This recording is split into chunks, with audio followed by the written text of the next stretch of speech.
for winter? I'm not. This is an all too familiar scene right here. Get ready for our coats, get the shovels out, snow blowers, spend more time indoors. You know, most winters I don't really look forward to them. But even more so now, with what's upon us with COVID, possible talks of more shutdowns, there's a lot of unknowns. Maybe you feel alone. Maybe it's the thought of being isolated more. You know, as we looked at Psalm 63 yesterday, in the pursuit of God, David's words challenge us that no matter what season of life we're in, we're called to pursue him. David fled to the Judean wilderness because he was being chased. At one point by Saul, another point by his son, and he was alone. He was in isolation. But in that, he pursued God. As we go beyond the status quo, what wilderness do you find yourself in this season of life? Maybe it's really actually being alone. Maybe it's actually being isolated. Maybe it's a condition of your soul that you just feel spiritually that you're dry and that you're in need of more.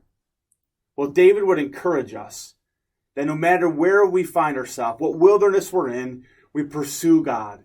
And as we pursue God, it turns into the praise of God, or we pursue God with praise. And that brings God's perspectives on our situation. So what wilderness do you find yourself in? A great question to ask somebody else.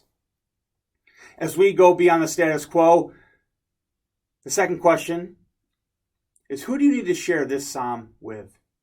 Who do you need to share Psalm 63 with? Maybe you can read it with that person. Maybe you can send them the link to the service from yesterday. Maybe when the sermon comes up on SoundCloud, you can share that as well. But who needs this encouragement in their life? I don't know about you, but yesterday when we sang together, "Oh God, you are my God," that was powerful. What a powerful way to share with each other and encourage each other with this psalm. So who in your life needs to be encouraged with Psalm 63? And lastly, as we go beyond the status quo, what would our church look like if we pursued God like David did? What would it look like? Can you imagine with me if we all stretched and strained like David did to pursue God? I know for myself, it's all too easy many days to just wake up and get right going into a routine. Or many days, because of what's going on around me, I just don't feel like pursuing God. But as David showed us, it was an effort to pursue God.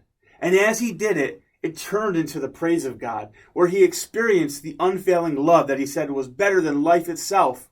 And even though we're in the wilderness, we can experience a rich feast inside of our souls. I don't know about you, but I strive and long for that.